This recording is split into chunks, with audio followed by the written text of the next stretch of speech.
Hello guys, welcome to study with Pooja. और जैसा कि हम लोग यहाँ पर सीटेट प्रीवियस ईयर की क्वेश्चन सीरीज कर रहे हैं पेपर की, और सीटेट प्रीवियस ईयर में 2018 का पेपर डिस्कस किया जा रहा है। इसमें से फर्स्ट पेपर का जो है हम लोगों ने सीडीपी और मैथ कवर कर लिया है। आज हम लोग बेसिकली क्या 61 से यानी यहाँ पर ईवीएस और हिंदी, ये 2018 का ऐसा पेपर था जिसमें मतलब एनसीईआरटी का आप देखेंगे ईवीएस में काफ़ी कम रोल था। इसके अलावा अदरवाइज आप 2016, चूँकि 2017 वाला ब्रेक रहा था और उसके बाद 2016 वाले जो भी पेपर हैं, इससे पहले वाले जो भी पेपर हैं ईवीएस के, उसमें एनसीईआरटी का अहम रोल है और आप पेपर सॉल्व करेंगे तो देखेंगे भी। और दूसरी चीज़, आप ये कमेंट करके बता दीजिएगा कि आपको पेपर जो है पूरा एक साथ चाहिए, यानी एक साथ डिस्कस करा दिया जाए या पार्ट वाइज। जैसे कि अब इसमें ये भी दिक्कत होती है कि पेशेंस होना चाहिए कि 2-2.5 घंटे 3 घंटे दे करके पूरा पेपर विद एनालिसिस देख पाएँ आप। तो यानी पार्ट वाइज हो या फिर एक साथ हो कंपाइल करके, तो आप ये चीज़ बता दीजिएगा। आइए डिस्कस करते हैं। और 61 नंबर क्वेश्चन, अगर आपने अभी तक के इस चैनल को सब्सक्राइब नहीं किया है तो सब्सक्राइब कर दें, बेल आइकन को प्रेस कर दें, जिससे आने वाली वीडियो की नोटिफिकेशन आपको मिल जाएगी। आइए डिस्कस करते हैं 61 नंबर क्वेश्चन। तो यहाँ पर आप देखेंगे 61 नंबर क्वेश्चन है, गोलकोंडा जिला या गोलकोंडा किला जो है वो किसने बनवाया। तो गोलकोंडा का किला जो है वो किसने बनवाया, तो यहाँ पर इसके लिए आपको हिस्ट्री जानना ज़रूरी था, लेकिन यहाँ पर इतनी चीज़ डिस्कस नहीं की जा सकती क्योंकि सेशन बहुत लंबा हो जाता है। तो यहाँ पर आप देखेंगे कि गोलकोंडा किला किसने बनवाया है, तो गोलकोंडा किला जो है वो काकतीय राजवंश ने बनवाया है। गोलकोंडा किला किसने बनवाया, काकतीय राजवंश ने। तो इसके बाद नेक्स्ट हम लोग क्वेश्चन डिस्कस करेंगे। तो नेक्स्ट क्वेश्चन है 15 ग्राम प्रति ml 15 ग्राम प्रति ml घनत्व और 3 ml आयतन वाले किसी वस्तु का द्रव्यमान क्या होगा। तो द्रव्यमान पूछा गया है, ये ईवीएस पेपर है। ईवीएस में यानी घनत्व बराबर होता है, घनत्व बराबर द्रव्यमान बटे आयतन, घनत्व बराबर होता है द्रव्यमान बटे आयतन। घनत्व कितना है 15, और फिर उसके बाद द्रव्यमान पूछा गया है, आयतन आपको गिवन है 3 ml, यानी 15 × 45, द्रव्यमान कितना हो गया 45। ठीक है, तो 45 ग्राम हो गया इसका द्रव्यमान। 62 का फर्स्ट ऑप्शन राइट हो जाता है। नेक्स्ट क्वेश्चन है 63 नंबर क्वेश्चन, निम्नलिखित में से कौन सी अदिश राशि है। तो अदिश राशि और सदिश राशियाँ साइंस में, यानी सदिश राशि जिनमें परिमाण और दिशा निश्चित होती है, अदिश राशियाँ जिनमें यानी दोनों में से यानी परिमाण जो है निश्चित हो सकता है लेकिन दिशा जो है वो निश्चित नहीं होती, अदिश राशियाँ कहलाती हैं। अदिश राशियाँ जो हैं इनमें आप देखेंगे सदिश और अदिश, जिनमें आप देखते हैं सूत्र वगैरह जैसे संवेग हो गया, विस्थापन हो गया, ये सारी जो है सदिश राशियाँ होती हैं। संवेग, विस्थापन, त्वरण, इसके अलावा जैसे कि गुरुत्वाकर्षण हो गया, तो ये सारी जो चीज़ें हैं, ये सारी चीज़ें जो हैं वो सदिश राशियों के अंतर्गत आता है। जबकि अदिश राशि कौन सी है, तो अदिश राशि में जैसे द्रव्यमान है, अब द्रव्यमान वेट जो होगा भार बराबर यानी W बराबर जो है mg, और mg जो है यानी भार भी नीचे की ओर लग रहा है, एक स्पेसिफिक दिशा है इसमें। तो यानी यहाँ पर आप देखेंगे कि अदिश राशि में से जैसे द्रव्यमान है, अब द्रव्यमान में आप दिशा निश्चित नहीं कर सकते, तो इसलिए द्रव्यमान जो है यहाँ पर क्या हो जाएगा कि द्रव्यमान जो है वो अदिश राशि है। फोर्थ ऑप्शन इसका राइट हो जाएगा। गुरुत्वाकर्षण, संवेग, और इसके अलावा जैसे कि डिस्टेंस हो गई, तो यहाँ पर आप देखते हैं कि निश्चित डिस्टेंस होती है या निश्चित दूरी, तो दूरी में भी जैसे कि वेग कहा जाए तो वो सदिश राशि है। वेग हो गया, संवेग हो गया, त्वरण हो गया, इसके अलावा जैसे कि यानी यहाँ पे भी जैसे कि अन्य जो है, इसके साथ साथ एक अपवाद जो दिया जाता है, तो समय जैसे दिया जाता है। तो समय क्या है, समय में आप देखते हैं कि जो है निश्चित यानी निश्चित क्रम में चल रहा है, लेकिन यानी निश्चित वे में एक पथ में चलता जा रहा है, लेकिन समय जो है वो अदिश राशि है। ठीक है, तो यहाँ पर आप देखेंगे कि अदिश राशि आपको छाटना था, तो अदिश राशि में द्रव्यमान जो हो गया वो अदिश राशि हो गई। इसके अलावा नेक्स्ट क्वेश्चन है, कौन सी ऐसी वस्तु है जिनमें से कोई प्रकाश किरण गुजर नहीं सकती है। तो जिनमें से कोई प्रकाश पुंज गुजर नहीं सकता उसे कहते हैं अपारदर्शी, जिसमें से गुजर जाए उसे पारदर्शी, और जिसमें से ना गुजरे उसे अर्ध, यानी जिसमें से कुछ भाग प्रकाश का गुजर जाए उसे अर्ध पारदर्शी कहते हैं। एग्जाम्पल, अर्ध पारदर्शी का एग्जाम्पल हो गया जैसे कि आपने एक कागज़ लिया और उस कागज़ पर तेल लगा दिया, तो उससे आधा प्रकाश जा रहा है और आधा नहीं, या आपको जो है कोई भी चीज़ दिख रही है तो धुंधली दिख रही है, ये क्या हो गया अर्ध पारदर्शी। पारदर्शी जो पूरी तरह से साफ साफ दिखे, और अपारदर्शी जिससे कोई भी प्रकाश पूर्ण जो है प्रकाश किरण जो है वो गुजर ना पाए, वो उसे अपारदर्शी कहते हैं। तो यहाँ पर फोर्थ ऑप्शन राइट हो जाएगा। नेक्स्ट क्वेश्चन है पृथ्वी की सतह पर, नेक्स्ट क्वेश्चन है पृथ्वी की सतह पर किसी वस्तु का भार क्या होगा। अब भार पूछा जा रहा है, जो है वेट पूछा जा रहा है किसका, पृथ्वी की सतह पर पूछा जा रहा है, और चंद्रमा की सतह पर वेट जो है वो 10 किलोग्राम गिवन है। तो आप जानते हैं कि जो वेट होता है वो चंद्रमा पर जो है भार जो है वो पृथ्वी पर जितना भार होता है उसका 1/6 होता है। 1/6 का अर्थ है कि यानी जो है पृथ्वी पर चंद्रमा के भार का 6 गुना होता है। तो अगर चंद्रमा पर 10 किलोग्राम है तो पृथ्वी पर कितना भार होगा, तो इसका 6 गुना यानी 10 छक्का 60। तो 60 जो है भार जो है यहाँ पर 60 किलोग्राम जो भार है वो पृथ्वी पर होगा। तो यहाँ पर आपका ऑप्शन क्या हो जाएगा, यहाँ पर देख लें कि जो है यूनिट इसका भी बहुत महत्व है, 60 न्यूटन है और 60 किलोग्राम। तो यहाँ पर देखें वेट पूछा जा रहा है, भार की यूनिट यानी यहाँ पर किलोग्राम में होगी। ठीक है, नेक्स्ट क्वेश्चन है, एक विलेय का विघटन की दर जो है किस पर निर्भर करती है। तो एक विलेय जो है, विलेय और विलायक, विलेय जो चीज़ किसी विलायक में घोली जाती है, विलेय क्या है, जो घुलता है, यानी नमक हो गया, चीनी हो गया, जो आप पानी में घोल रहे हैं उसे क्या कह रहे हैं, विलेय कह रहे हैं। और विघटन यानी विलायक कहते हैं जो बड़ी चीज़ है, विलायक मतलब पानी जैसे जिसमें आप चीज़ों को घोलना है, जो चीज़ घोली जा रही है उसको कह रहे हैं विलेय, जिसमें घोला जा रहा है उसको कह रहे हैं विलायक। विलायक बड़ा क्षेत्र यानी इसमें विलायक में घोला जाएगा कोई चीज़, विलेय जैसे नमक हो गया, चीनी हो गई, जो चीज़ घोली जा रही। कि विघटन की दर यानी घुलने की जो दर है वो किस चीज़ पर निर्भर करेगी। तो विलेय जो चीज़ घुलने वाली है उसके विघटन की दर या घुलने की दर जो है वो किस पर निर्भर करती है, सतही क्षेत्रफल पर निर्भर करती है। यानी एरिया जो है अगर बड़ा है, सतही क्षेत्रफल बड़ा है तो वहाँ पर वो चीज़ जल्दी घुल जाएगी। विलेय के विघटन की दर सतही क्षेत्रफल पर निर्भर करती है। सेकंड ऑप्शन इसका राइट हो जाएगा। नेक्स्ट क्वेश्चन है, यहाँ पर नेक्स्ट क्वेश्चन है 67 नंबर क्वेश्चन। सुषमा चाहती है कि उसके छात्रों को पेड़ों के संरक्षण के लिए संवेदनशील बनाया जाए। यानी सुषमा एज अ टीचर हैं और वो चाह रहे हैं कि जो उसके बच्चे हैं वो पेड़ों को संरक्षित करना सीख जाए, पेड़ों के संरक्षण के बारे में संवेदनशील बनाया जाए। तो वो क्या करा सकती हैं। अब आपके पास ऑप्शन है, समूह चर्चा बच्चों से कराएं, तब बच्चे जो है पेड़ों के बारे में संरक्षण के प्रति संवेदनशील होंगे, या पोस्टर बनवाएं, या फिर बच्चों को एक पौधे को अपनाने और उसे पोषित करने में मदद करें, या फिर जो है लास्ट ऑप्शन है कक्षा में बहस आयोजित करना। तो ये जो है टीचर है और टीचर जो है वो बच्चों में संवेदनशील बनाना चाहती है पेड़ों के संरक्षण के प्रति। तो पेड़ों के संरक्षण के प्रति टीचर का दायित्व होगा क्या, कि वो बच्चों को एक पौधे को अपनाने के लिए कहेगी और उसे पोषित करने में मदद, यानी जो बच्चा स्पेसिफिक हो जाएगा उसके पास जो पौधा हो जाएगा वो उसका संरक्षण भली भांति करता रहेगा। इससे यानी वो अपने पेड़ का तो संरक्षण करेगा ही करेगा, इसके साथ साथ यानी वो अन्य पौधों में भी उसमें संवेदनशीलता आ जाएगी, लगाव हो जाएगा। तो इसमें तीसरा ऑप्शन जो है वो राइट हो जाएगा, बच्चों को पौधे को अपनाने और पोषित करने में मदद करेगी। नेक्स्ट क्वेश्चन है, अभय ने अपने छात्रों से उन बीमारियों पर समूहों में एक सर्वेक्षण करने के लिए कहा जिनसे उसके पड़ोस के लोग पीड़ित थे। पाठ्य पुस्तक में सर्वेक्षण का उल्लेख नहीं किया गया है। इस शिक्षण अधिगम की रणनीति के लिए कौन सा विकल्प प्रासंगिक नहीं है। तो कौन सा विकल्प प्रासंगिक नहीं है ये छांटना है हमें। तो यहाँ पर आप देखेंगे कि ऑप्शन है, इससे बच्चों को वास्तविक जीवन के साथ सीखने में मदद मिलेगी। यानी क्वेश्चन यहाँ पर आप देखें, सर्वेक्षण करा रही है टीचर और बीमारियों पर समूहों में एक सर्वेक्षण करने के लिए कहा गया कि आप गांव जाएं और सर्वेक्षण करके आएं, और जिससे लोग जो है पड़ोस के लोग जो है जो पीड़ित हैं उस पर सर्वेक्षण करना है। बच्चे क्या चीज़ जो है प्रासंगिक उनके बारे में नहीं है और नहीं वाला आपको छांटना है। इसमें बच्चों को वास्तविक जीवन के साथ सीखने में मदद मिलेगी। दूसरा ऑप्शन है, इसने बच्चों को डेटा हैंडलिंग समझने और एक साथ काम करने में सक्षम जो है बनाएगा ये। और इसके अलावा इससे समुदाय को उन बीमारियों को समझने में मदद मिलेगी जिनसे वे पीड़ित हैं। और चौथा ऑप्शन है आपके पास कि इसने समुदाय के साथ बातचीत करने के अवसर प्रदान करने की जो है अवसर प्रदान किया जाएगा। तो यहाँ पर आपका ऑप्शन क्या हो जाएगा, यहाँ पर नहीं वाला छांटना था कि जो बच्चे हैं सर्वेक्षण करने से कौन सा विकल्प सर्वेक्षण के बारे में सही नहीं है।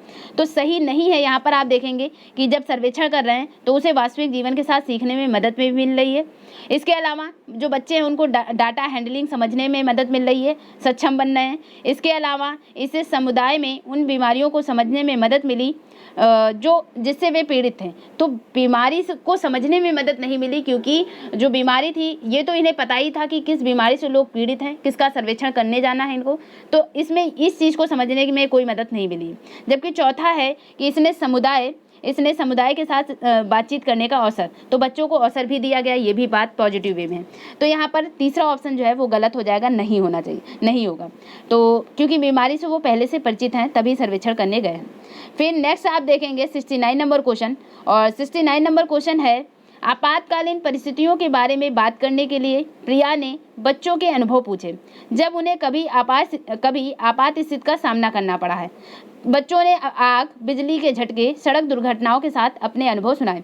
यानी अगर आप जो है ईवीएस वगैरह एनसीईआरटी करते हैं तो यहाँ पर इस तरह की सिचुएशन क्रिएट करके दी गई है बच्चों को। आपातकाल की स्थितियों के बारे में आपने बच्चों से पूछा तो उन्होंने कहा जब आग लग जाए या बिजली के झटके हों या सड़क दुर्घटना के साथ अपने अनुभव बताए कि ये आपातकालीन स्थिति आई है। उन्होंने प्रश्न पूछे और उनकी मौजूदा समझ का आकलन किया टीचर ने, और समाचार पत्रों से सड़क सुरक्षा विज्ञापनों जैसे संसाधनों का उपयोग करके सुरक्षा पहलुओं पर चर्चा की, और क्रमशः आग, बिजली के झटके पर सुरक्षा दिशा निर्देश पर चर्चा के लिए एलपीजी और इलेक्ट्रिक बिल का इस्तेमाल किया। तो एलपीजी और इलेक्ट्रिक बिल का इस्तेमाल जो है टीचर ने किया उनको समझाने के लिए। प्रिया द्वारा अपनाया गया सबसे उपयुक्त दृष्टिकोण क्या है? तो प्रिया क्या कर रही थी, बच्चों से अनुभव पूछ रही थी। बच्चों ने कुछ बताए आग, झटके, सड़क दुर्घटना, बिजली के झटके, सड़क दुर्घटना के बारे में।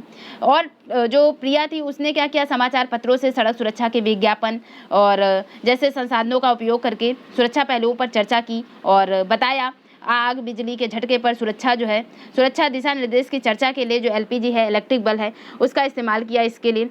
तो उन्होंने क्या किया, टीचर ने क्या किया, यानी प्रिया का दृष्टिकोण सबसे उपयुक्त जो है प्रिया का दृष्टिकोण क्या है, तो प्रिया ने सारी चीज़ें खोजबीन की, यानी कि बच्चों को अधिक से अधिक जानकारी आपातकालीन परिस्थितियों के बारे में कहाँ से दी जा सकती है।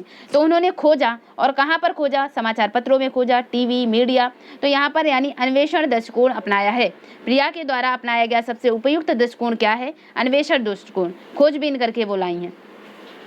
इसके अलावा 70 नंबर क्वेश्चन है, समुदाय एक महत्वपूर्ण शिक्षण अधिगम संसाधन है क्योंकि, तो समुदाय जिसमें समुदाय में यानी जो लोग हैं वो एक साथ बैठकर कोई कार्य कर रहे हैं, तो समुदाय एक महत्वपूर्ण शिक्षण तथा अधिगम संसाधन है क्योंकि बुजुर्ग लोग बुद्धिमान हैं, उनके पास समय है।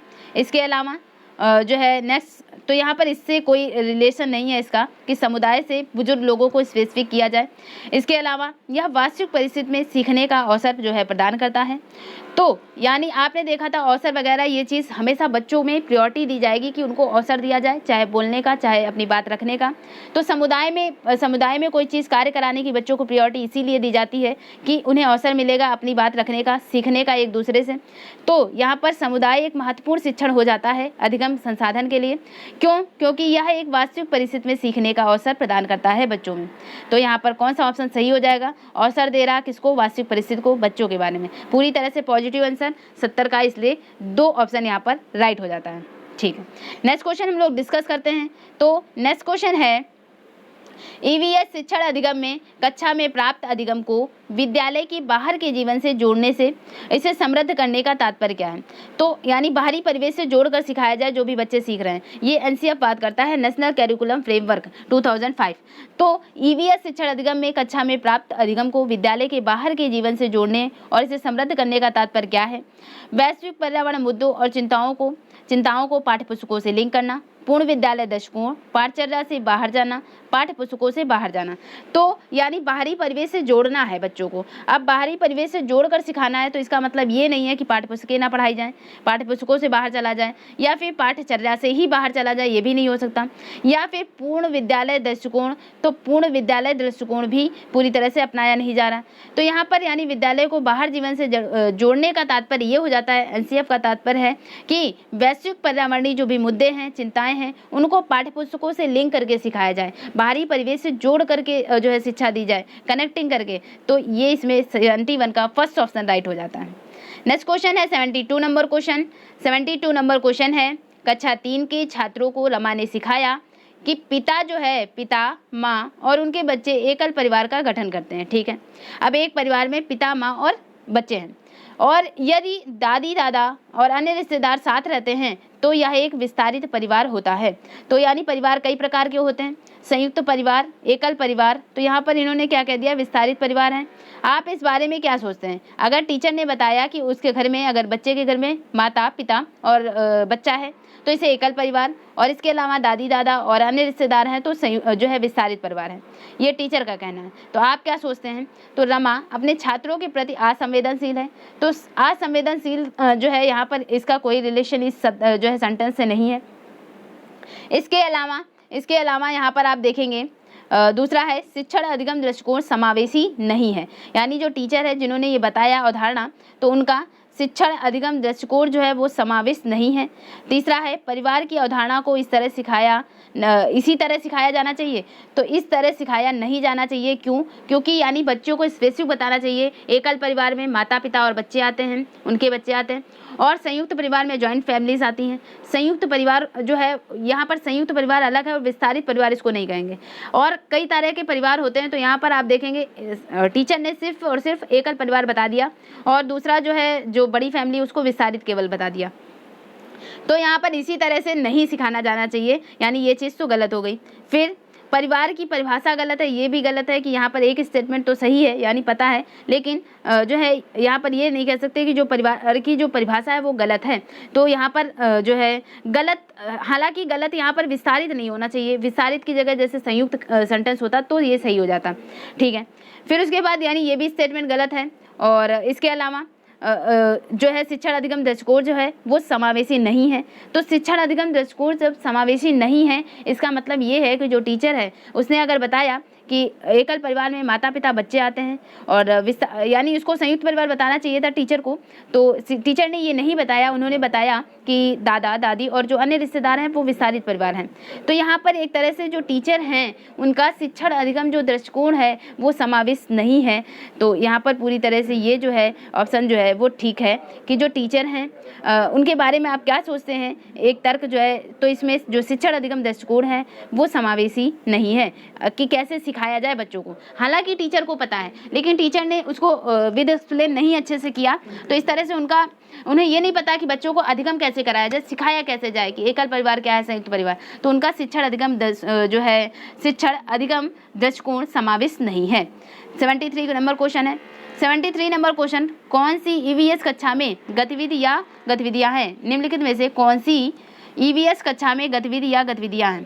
तो ईवीएस कक्षा की जो है कौन सी गतिविधियां हैं, ये बेसिकली पूछा जा रहा है। तो चित्र पढ़ना, फील्ड भ्रमण करना, श्यामपट्ट का उपयोग, उपर्युक्त सभी।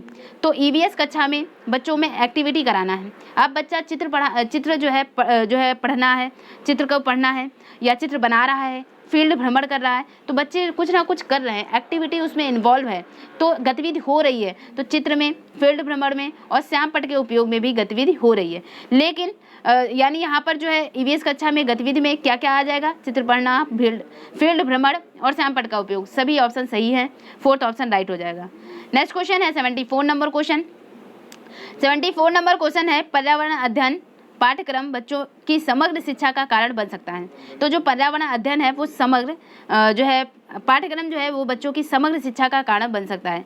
और कारण क्या है? यदि यह है एकीकृत, समावेशी और विषयगत। तो जो पर्यावरण अध्ययन है, तो पर्यावरण अध्ययन आप देखते हैं इसका यूज़ आप साइंस में भी कर रहे हैं, विषयगत भी है और साइंस में भी कई जगह यूज़ कर रहे हैं। समावेशी है, समावेश है, सारे बच्चों को एक साथ एक तरह से समुदाय में ले जाकर के सिखाया जाता है। सभी बच्चों को एक साथ बाहर परिवेश में ले जाया जाता है, ऑब्जर्व कराया जाता है। समावेशी है, विषयगत है और एकीकृत भी है। तो इस तरह से जो पर्यावरण अध्ययन है, अध्ययन पाठ्यक्रम बच्चों की जो समग्र शिक्षा है उसका कारण बनती है। और यदि क्योंकि ये एकीकृत हो जाता है, समावेशी और विषयगत है, ये सारी चीज़ें जो है इसमें समाहित हैं। तो 4th ऑप्शन इसका क्या हो जाएगा? राइट हो जाएगा, ये सारी चीज़ें। फिर नेक्स्ट क्वेश्चन है ईवीएस पाठ्य पुस्तकों में सपेरों पर एक अध्याय है। और आपने देखा था अगर ईवीएस पढ़ा है तो सपेरों के लिए एक अध्याय है जिसे कहा जाता था कालबेलिया, यानी सार्प जो पालते हैं, सांप पालने वालों को सांप ही उनकी जो है आजीविका का साधन है, और सांप ही यानी विवाह, उनका जो भी विवाह वगैरह होता है उसमें भी सांप वगैरह जो है वो दिए जाते हैं दान में। तो ये इस समूह के लोगों को क्या कहते हैं, जो सांप से ही, सांपों के साथ रहना जीना उनकी जीविका यही है, तो इन्हें कालबेलिया समूह के लोग कहते हैं। तो कालबेलिया जो है ये इस ग्रुप को कहते हैं, समूह को कहते हैं जो सांप पालते हैं। तो यहाँ पर ईवीएस पाठ्यपुस्तक में सपेरों पर एक अध्याय है। इसका उद्देश्य बच्चों को जागरूक करना है और संवेदनशील बनाना है। तो किस बारे में संवेदनशील बनाना है, तो यहाँ पर जो शामिल किया गया है कि जो सपेरे हैं, तो सपेरों के लिए, क्योंकि बच्चे इन दिनों अक्सर उन्हें देख नहीं पाते हैं, इसका कोई यहाँ पर रिलेशन जो है कि जो है सपेरे जो हैं, सपेरों के लिए, क्योंकि बच्चे जो हैं इन दिनों जो है अक्सर उन्हें देख नहीं पाते, किसको, सपेरों को, तो इसका कोई यहाँ रिलेशन नहीं। यहाँ पर संवेदनशील बनाना है बेसिकली बच्चों को। मोटो क्या है, संवेदनशील बच्चों को बनाना है। और संवेदनशील कैसे बनेंगे बच्चों, इसमें आप जो है इसमें ईवीएस में जो पढ़ाया है, हम लोगों ने पढ़ा है कि ईवीएस जो है इसमें एक पार्ट जो कालबेलियाई वाला शामिल किया गया है। इसमें स्टेटमेंट जो आप गिवन है, तो इसमें ये चीज़ दिखाई गई है कि बच्चे जो हैं वो जानवरों के प्रति संवेदनशील हों, उन्हें मारे ना, और जो एक जंगल यानी जंगल में जो 25 साल से लोग रह रहे हैं उनको एक अलग से अधिकार दे दिया जाता है, क्योंकि वो उनकी जीविका है, वो उनके बिना नहीं रह सकते या सांपों के बिना। तो यहाँ पर आप देखेंगे कि सपेरे जो हैं सांपों को नुकसान नहीं पहुँचाएं और उन्हें अपनी आजीविका से वंचित करने से पहले विकल्पों को प्रदान करने की आवश्यकता है। तो हालांकि इस जो है ईवीएस में इस पाठ का उद्देश्य जो है वो बच्चों को जागरूक करना, संवेदनशील बनाना है। और तो यहाँ पर आप देखेंगे इसका अध्याय का मतलब ये है कि जो सपेरे हैं वो सपेरे सांपों को नुकसान नहीं पहुँचाएं और उन्हें अपनी आजीविका से अगर उनकी वंचित किया जाता है, सांपों को बचाने के लिए दूसरे यानी सांपों को संरक्षित किया जा रहा है, तो इसके लिए क्योंकि सांप ही उनकी आजीविका थे, तो उसके लिए उनकी आजीविका छीनने से पहले उनको दूसरा विकल्प दिया जाए आजीविका के लिए। तो इसलिए यानी इस पाठ को शामिल करने का ईवीएस में यही उद्देश्य है। तो यहाँ पर आप देखेंगे कि पशुपालन आजीविका का अच्छा स्रोत है। तो पशुपालन की कोई बात नहीं है यहाँ पर, यह एक अवैध कार्य है, इसका भी मीन्स नहीं। यहाँ पर जो आपको क्या छांटना है कि जो कालबेलिया जो ये जो है सांपों को पालने के बारे में या सांपों के सपेरों पर जो अध्याय बनाया गया है, वो सपेरे जो हैं वो सांप को नुकसान ना पहुँचाएं, इस चीज़ को ध्यान में रखकर बनाया गया। नेक्स्ट है 76 नंबर क्वेश्चन। 76 नंबर क्वेश्चन है, विद्यालय में मिड डे मील कब 1995 में आया, ठीक है। मिड डे मील यानी मध्याह्न भोजन जो दिया जाता है सरकारी स्कूलों में, तो विद्यालय में मिड डे मील के समय के लिए कौन सा सबसे प्रासंगिक है, और कौन सा सबसे प्रासंगिक है आपके पास ऑप्शन है। यह ईवीएस शिक्षण अधिगम के लिए एक अच्छा शिक्षण अधिगम का अवसर है। तो ईवीएस शिक्षण अधिगम के लिए एक अच्छा शिक्षण अधिगम का अवसर है। और जैसे ही हमने क्वेश्चन सॉल्व करते समय अवसर देखा, यानी अधिगम सिखाने का एक अवसर है, और शिक्षण अधिगम के लिए एक अच्छा शिक्षण अधिगम के लिए जो है अच्छा अवसर है, तो ये एक पॉजिटिव फैक्ट मिल गया। अब हमने क्या किया, क्वेश्चन सॉल्व करते समय इसको एक तरह से अलग करके रख लिया कि ये हो सकता है। फिर नेक्स्ट आप ऑप्शन पढ़ेंगे, नेक्स्ट क्या है, तो नेक्स्ट है यह उन बच्चों के लिए जो विद्यालय में खाली पेट आते हैं, तो इसलिए नहीं मिड डे मील शामिल किया गया कि जो बच्चे भूखे आ रहे हैं वो खा लें आकर के। तीसरा, यह शिक्षण अधिगम को बहुत ही मूल्यवान समय जो है बर्बाद कर देता, इसका ये भी मीन्स नहीं है, क्योंकि अगर बर्बाद करता तो मिड डे मील शामिल ही ना किया जाता।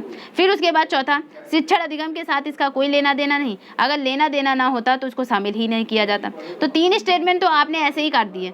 अब जो बचा, तो यहाँ पर ये पॉजिटिव फैक्ट भी है, अवसर भी प्रदान किया जा रहा है, इससे बच्चे सीख भी रहे हैं, उनका दिमाग अच्छा चल रहा है, तो इसलिए इसको मिड डे मील को शामिल किया गया।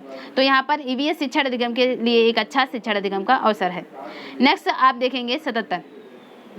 तो 77 में आप देखेंगे यहाँ पर क्वेश्चन नंबर 77 कि पर्यावरण अध्ययन के संदर्भ में बोझ के बिना सीखना। तो बोझ बिना सीखना यानी एनसीएफ बात करता है, नेशनल कैरिकुलम फ्रेमवर्क। ये बात करता है जो शिक्षा है वो बिना भार के अधिगम हो। बिना भार के अधिगम का क्या मतलब है, एनसीएफ का क्या मतलब है कि जो बच्चा है, यानी एनसीएफ पूरी तरह से बिना भार के अधिगम पर बेस्ड है। अब बिना भार के अधिगम मतलब जो बच्चा है उसको जो है बुकवार में ना बनाया जाए, बाहरी परिवेश से जोड़कर सिखाया जाए। तो यहाँ पर क्या इसका मतलब ये है कि स्कूल बैग का वजन कम करना, तो ये चीज़ गलत है। यहाँ पर एनसीएफ का मतलब ये नहीं है कि स्कूल के जो बैग है उसको कम किया जाए। हालांकि ये है कि जो बच्चा है उसका जो प्रेशर है, यानी जो पाठ्य पुस्तकों के प्रति रट कर या पढ़कर जो सीख रहा है, तो उसको उस भार को कम करना है, मेंटली प्रेशर को कम करना है, ना कि स्कूल बैग को कम करना। तो यहाँ पर जो पर्यावरण अध्ययन के संदर्भ में जो बोझ के बिना अधिगम है, बोझ के बिना सीखना, इस शब्द से मीन्स है कि जो अबोध बच्चा या जो है जानने वाला कुछ बच्चा है, उसका भार कम करना, उसको मेंटल पावर जो है, मेंटल जो है प्रेशर है, उसको कम करना। तो ईवीएस पाठ्य पुस्तकों में अध्यायों की कम संख्या है, गलत। अबोध का भार कम करने की जरूरत है, यही इसका मीन्स है, एनसीएफ का मीन्स। अबोध का भार जो है वो कम किया जाए, बाहरी परिवेश से जब आप जोड़कर सिखा देंगे तो उसको इजीली सारी चीज़ें कनेक्ट हो जाएंगी, मेंटली इतना प्रेशर नहीं देना पड़ेगा। इसके अलावा तीसरा था कि ईवीएस पाठ्यक्रम को आधा कम करने की जरूरत है, तो ये चीज़ भी यहाँ पर गलत है। नेक्स्ट जो है क्वेश्चन 78 नंबर, ईवीएस कक्षा में समूहों में सीखने का क्या उद्देश्य है? तो ईवीएस कक्षा में समूहों में सीखने का क्या उद्देश्य है? तो ईवीएस की कक्षा में समूहों में सीखने का क्या उद्देश्य है? फर्स्ट, कम और उच्च जो है प्रदर्शन करने वाले छात्रों को अलग करना और उपचारात्मक शिक्षण देना। इसके अलावा जो है यानी ईवीएस कक्षा में समूह में सीखने का क्या उद्देश्य है कि जो ज़्यादा तेज बच्चे हैं या कम तेज बच्चे हैं उनको अलग अलग करना। तो अलग अलग करना जो है यानी ईवीएस में या किसी भी चैप्टर में बच्चों को अलग तो कहीं नहीं करना है, या उनका तुलनात्मक मूल्यांकन नहीं करना कहीं पर भी। यानी अगर सेंटेंस में कहीं पे भी तुलनात्मक मूल्यांकन मिलता है तो बच्चों में आप जो भी तेज बच्चे हैं, कमज़ोर बच्चे हैं, उनमें तुलनात्मक मूल्यांकन आप नहीं करेंगे। कमज़ोर और अच्छे बच्चों को जो है अलग अलग नहीं करेंगे, सबको समावेश करके जो है आप पढ़ाएंगे। तो यहाँ पर कम और उच्च आदर्श वाले छात्रों को अलग करना नहीं। फिर उसके बाद सहयोग के मूल्यों को लागू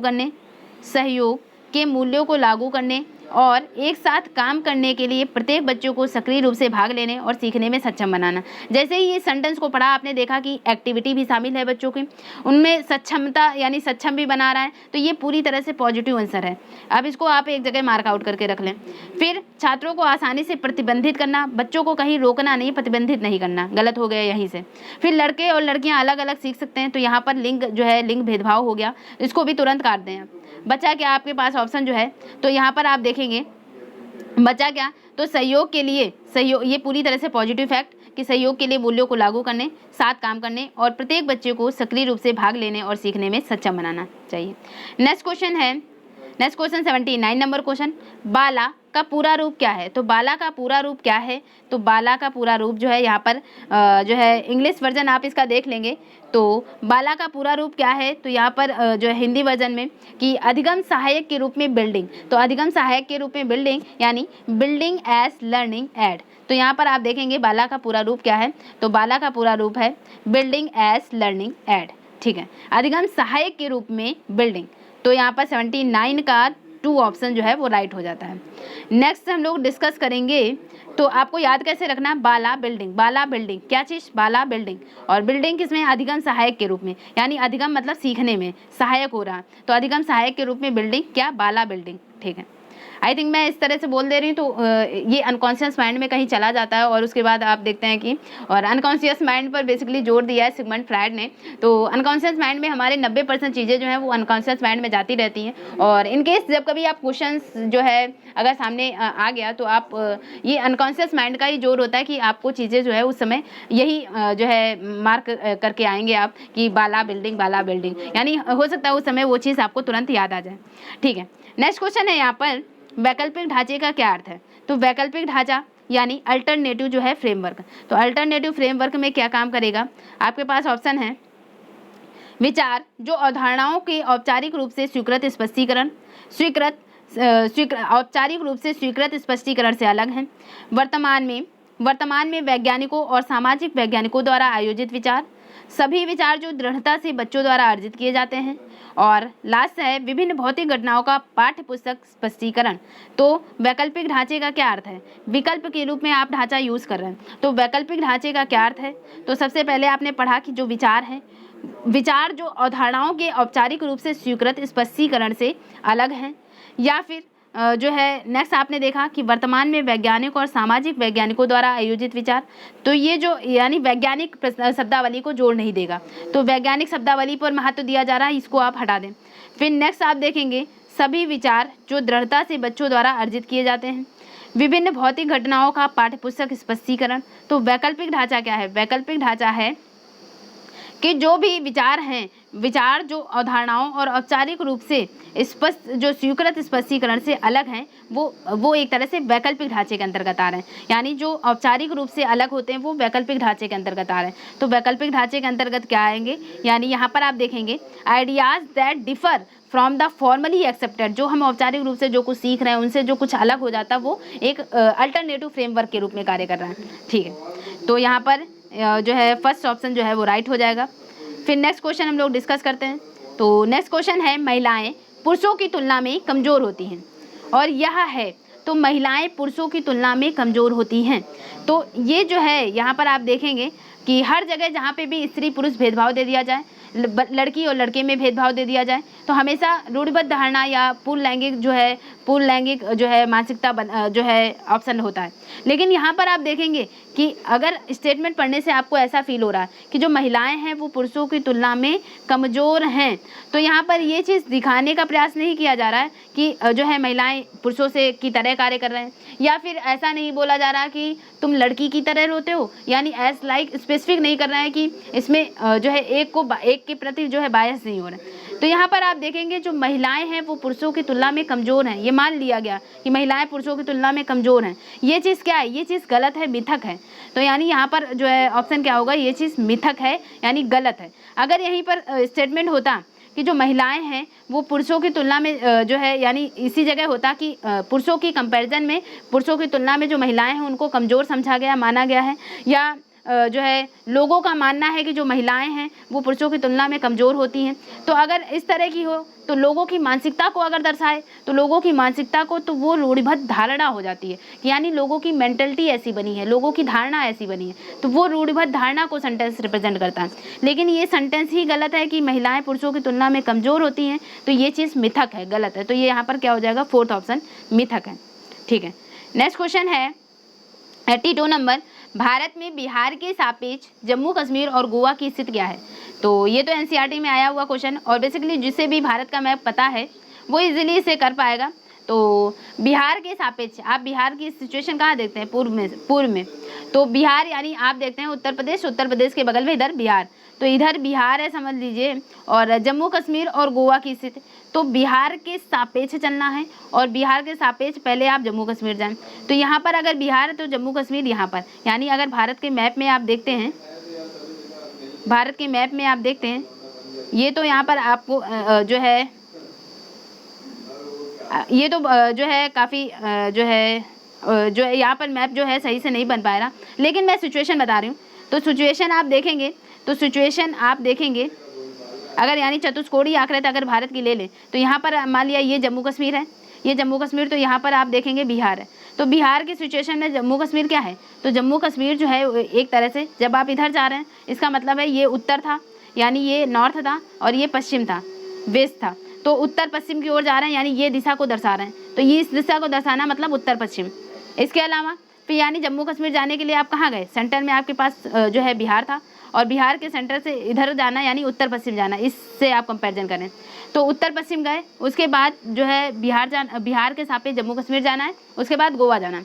तो जम्मू कश्मीर से गोवा जस्ट नीचे आएंगे, यानी तो गोवा की सिचुएशन भी बिहार के सापेक्ष क्या होगी, तो गोवा की सिचुएशन बिहार के सापेक्ष इस स्थान से, तो ये चीज़ क्या है, ये चीज़ इस डायरेक्शन से आप देखें तो दक्षिण पश्चिम, यानी उत्तर पश्चिम से दक्षिण पश्चिम।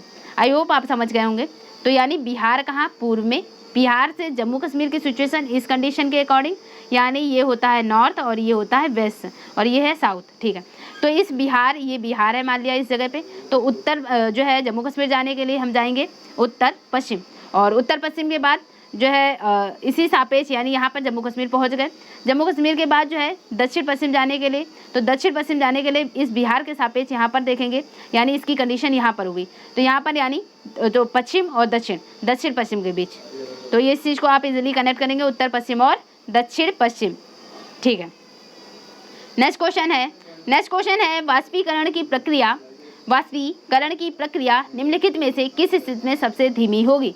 तो वाष्पीकरण की प्रक्रिया किस में धीमी होगी, वाष्पीकरण यानी जो चीज़ पानी यानी देखते हैं आप वाष्प बनकर उड़ता रहता है हर समय, तो कहाँ पर सबसे कम होगा वाष्पीकरण? अगर किसी भी बर्तन का क्षेत्रफल जो है इतना है और कोई भी बर्तन इतना क्षेत्रफल है, तो इससे पानी ज़्यादा वाष्पित होगा कंपैरेटिवली छोटे वाले से।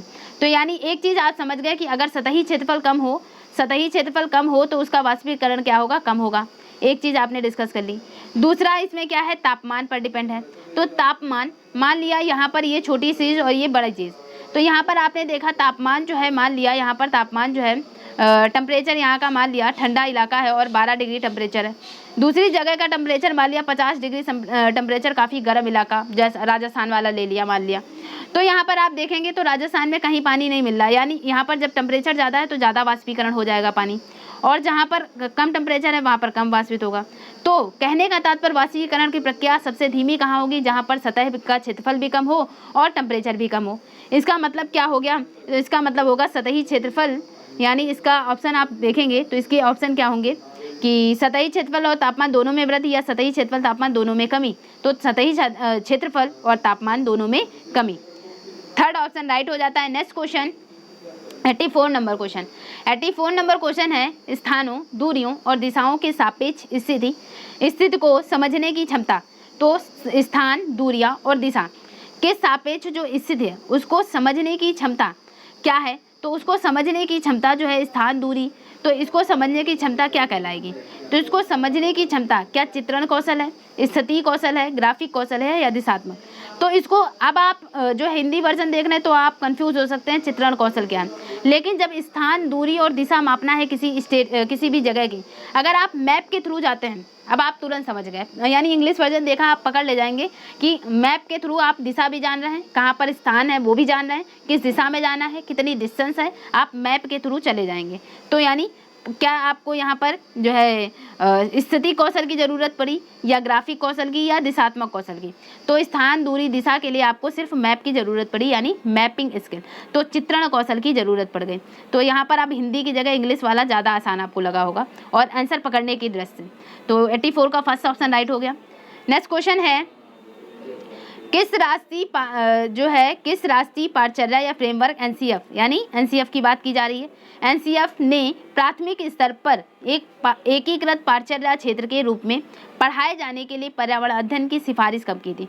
तो एनसीएफ आया है 2005 में, राष्ट्रीय फ्रेमवर्क राष्ट्रीय पाठचर्या रूपरेखा 2005 में आई है, लेकिन जो एनसीएफ की है सिफारिश जो की गई है, तो यहाँ पर सिफारिश पूछा गया है, ना कि जो जब है एनसीएफ जब आ गया लागू हो गया तब की नहीं। तो प्राइमरी लेवल पर एनसीएफ की बात कब की गई? तो प्राइमरी लेवल पर एनसीएफ की बात जो है 1975 में। तो NCF 1975 is this right answer, ठीक है। तो यहाँ पर आप देखेंगे कि जो एनसीएफ 1975 है इसकी सिफारिश जो है 1975 में की गई, लागू यहाँ पर आप देख रहे हैं लागू जब एनसीएफ हो रहा है तो वो 2005 में हो रहा है, ठीक है। नेक्स्ट क्वेश्चन है भारत में किस क्षेत्र में स्थानांतरित खेती की जाती है? तो स्थानांतरित खेती कहाँ पर की जाएगी? जहाँ पर लोग जो है सर्वाइव नहीं कर पा रहे हैं सही से, जहाँ पर बाढ़ आ रहा है, पानी आ रहा है, यानी पूर्वोत्तर साइड। तो पूर्वोत्तर साइड जैसे ही आप जाएंगे तो पूर्वोत्तर साइड में आपने जो है एनसीईआरटी में देखा भी, जो असम वाला इलाका है, असम में जो घर जो हैं वो बांस के बने हुए घर हैं, और इसके अलावा जो बच्चे हैं वो बैम्बू जो है बांस और रस्सी के बने हुए पुल के सहारे स्कूल जा रहे हैं। तो यहाँ पर आप देखते हैं कि स्थानांतरित खेती कहाँ की जाएगी? तो पूर्वोत्तर साइड जो भी इलाका है वहाँ पर झूम खेती की जाती है। झूम खेती का मतलब ही होता है कि झूम खेती मतलब कुछ समय तक की यहाँ पर जो है रहने वाले लोग खेती करते हैं, उसके बाद उस जगह को छोड़ करके दूसरी जगह खेती करने चले जाते हैं। वहाँ पर जो फसल बच जाती है उसको जला देते हैं लोग, यानी फसल काटने के बाद जो भी चीज़ें मटेरियल बच जाता है उसको जला देते हैं। तो यहाँ पर इसे कहते हैं झूम खेती। तो झूम खेती कहाँ होती है? झूम खेती या स्थानांतरित खेती कह सकते हैं। तो स्थानांतरित खेती कहाँ होती है? पूर्वोत्तर साइड, पूर्वोत्तर यानी कह सकते हैं जो है यहाँ पर ऑप्शन के अकॉर्डिंग उत्तर पूर्व, ठीक है। तो उत्तर पूर्व कह सकते हैं, फोर्थ ऑप्शन उत्तर पूर्वी क्षेत्र में। नेक्स्ट क्वेश्चन है 87 नंबर, नदी बांधों से उत्पन्न जल विद्युत के लिए निम्नलिखित में से कौन सा कथन सत्य नहीं है? तो जैसे ही नहीं आपको छांटना है और किससे, बांध से रिलेटेड स्टेटमेंट चलना चाहिए, ठीक है। अब ऑप्शन है यह पानी और हवा को प्रदूषित नहीं करता है, यानी जो बांध हैं वो पानी और हवा को प्रदूषित नहीं करते हैं। तो यहाँ पर नहीं वाला आपको छांटना था, तो ये चीज़ सही आपको दिख रही होगी।